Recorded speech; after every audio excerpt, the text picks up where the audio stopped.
Halo semua, kembali lagi dengan saya Azib di channel Juragan Soal Sulit. Kali ini saya akan membahas tentang sistem firing aerodinamis di motor GP. Oke, langsung saja. Penggunaan firing aerodinamis pada motor pertama kali muncul tahun 2017 di MotoGP. Nah, munculnya firing aerodinamis ini setelah dilarangnya penggunaan winglet di akhir musim MotoGP karena dinilai berbahaya. Sebenarnya baik winglet maupun aerofiring ditunjukkan untuk menambah daya tekan roda depan agar tidak mudah terangkat, atau sebutannya wheelie. Ya, mengingat MotoGP sendiri memiliki tenaga lebih dari 240 HP, sedangkan bobotnya sendiri kurang dari 170 kg. Baik, saya akan mencoba menjelaskan apa itu sistem firing aerodinamis. Selain berfungsi untuk menambah daya tekan roda depan agar tidak terangkat, yang biasanya terjadi saat setelah tikungan, juga membantu akselerasi lebih cepat daripada firing standar sebelumnya, sehingga untuk mencapai satu titik ke titik lainnya itu lebih cepat. Selain itu, firing aerodinamis ini juga memberikan kestabilan dalam zona pengereman, sebab kontak ban depan dengan aspal tetap terjaga. Berbeda dengan winglet, bentuknya firing aerodinamis harus membulat pada ujungnya. Untuk panjangnya sendiri maksimal 600 mm, tidak diperbolehkan berbentuk seperti winglet yang menonjol seperti sayap. Penempatannya lebih tertutup, dan yang terpenting dari segi keselamatan tidak membahayakan.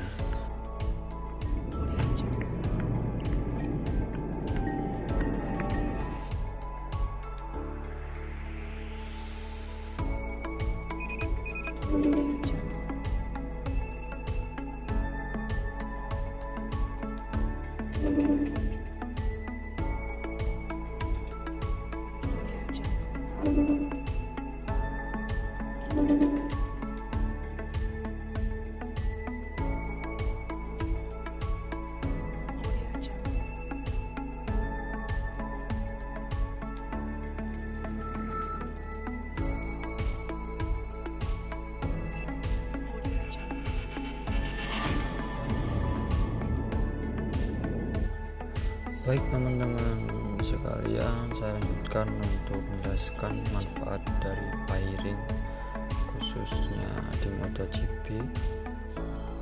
Dalam bentuk video ini saya ambil dari MotoGP langsung ya teman-teman sekalian. Di video ini kita bisa lihat ini lajunya kencang untuk menuju top speed.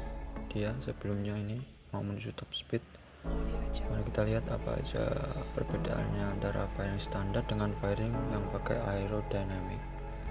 Oke, untuk firing standar sendiri top speednya cukup tinggi untuk mencapai top speed. Untuk agility-nya bagus dia, cuman untuk stabilitas atau apa ya namanya, keseimbangan saat pengereman dia itu kurang. Nah, dengan adanya aerodynamic ini, dia punya anti wheelie atau anti jumping, roda depan dia tetap kontak terus dengan lintasan, dia terjaga gitu. Dan saat pengereman pun stabilitasnya atau keseimbangannya itu tetap terjaga gitu. Nah, ini adalah perbandingan langsung antara firing standar dengan firing aerodynamic. Bentuknya seperti itu.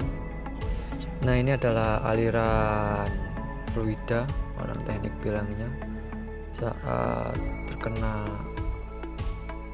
angin. Aliran fluidanya seperti ini menggunakan aerodynamic firing. Saat melaju yang standar firing itu buat drag itu kurang dan downforce nya juga kurang. Nah sedangkan aerodynamic dia itu menambah saat drag itu bagus dan downforce nya juga lebih baik daripada yang standar. Jadi saat tikungan pun dia tetap mantap lah, karena downforce nya kan juga nambah kan. Nah ini adalah video perbandingan antara standard firing dengan aerodynamic firing. Saat melaju, udah saya bilang tadi, yang standar itu kurang ya buat jarak, dan untuk menuju top speed juga lama. Sedangkan dengan adanya aerodynamic firing yang ini yang baru, dia itu punya anti wheelie effect atau anti jumping club, dan dengan aliran fluida ini dia membantu juga untuk akselerasi lebih cepat ke titik satu ke titik lainnya. Dibuktikan untuk capai top speed lebih cepat daripada yang pakai standard firing gitu. Nah selanjutnya saya akan membahas perbedaan antara firing aerodinamis dengan teknologi sebelumnya, yaitu winglet atau sayap. Sebelum adanya firing aerodinamis ini, ada winglet yang digunakan pada motor di MotoGP. Nah perbedaan antara keduanya ini saya akan coba jelaskan secara singkat, padat, dan semoga jelas. Dari segi bentuknya, winglet itu adalah satu kesatuan yang bentuknya lurus keluar, kelihatannya menonjol seperti ini.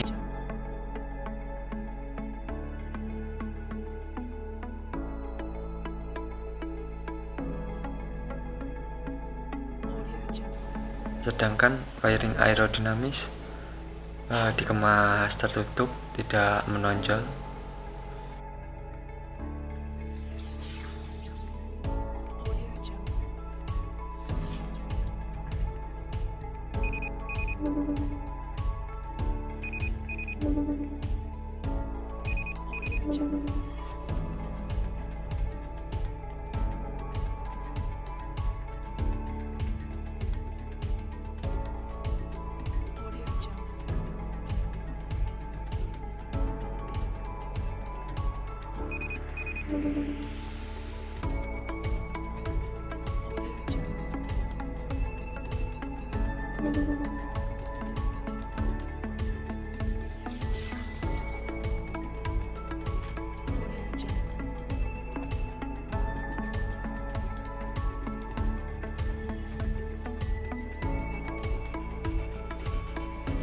Dari segi keselamatan, winglet dianggap membahayakan karena bentuknya sendiri, seperti pandangan yang bisa tertutup oleh winglet pembalap lain.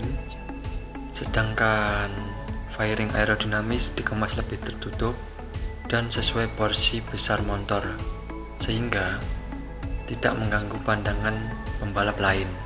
Nah sekarang dari segi legalitas, winglet sendiri sudah dilarang sejak akhir musim MotoGP 2016, dan pada tahun 2017 dengan munculnya firing aerodinamis ini resmi diperbolehkan oleh Komisi Grand Prix MotoGP.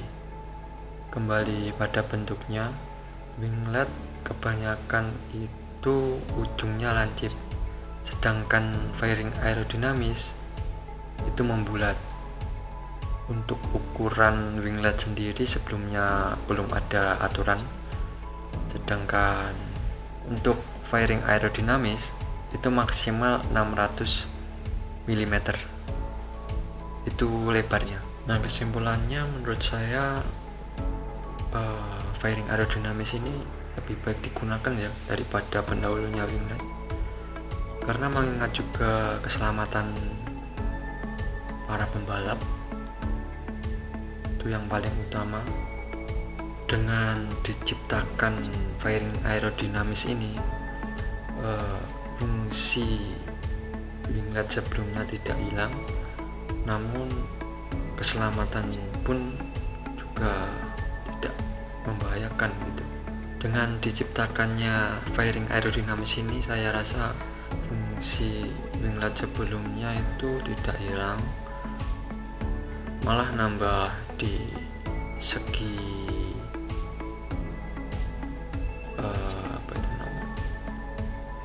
keamanan dari pembalap sendiri, dari bentuk yang lebih estetik juga saya lihat. Lalu secara resmi tidak dilarang oleh Komisi Grand Prix MotoGP, ya saya kira lebih baik lah. Yang paling utama dan yang paling penting adalah keselamatan dari pembalap itu sendiri gitu. Saya rasa sudah cukup pembahasan fairing aerodinamis ini. Kurang lebihnya saya mohon maaf. Tunggu video selanjutnya dari kami. Semoga bermanfaat. Yuk.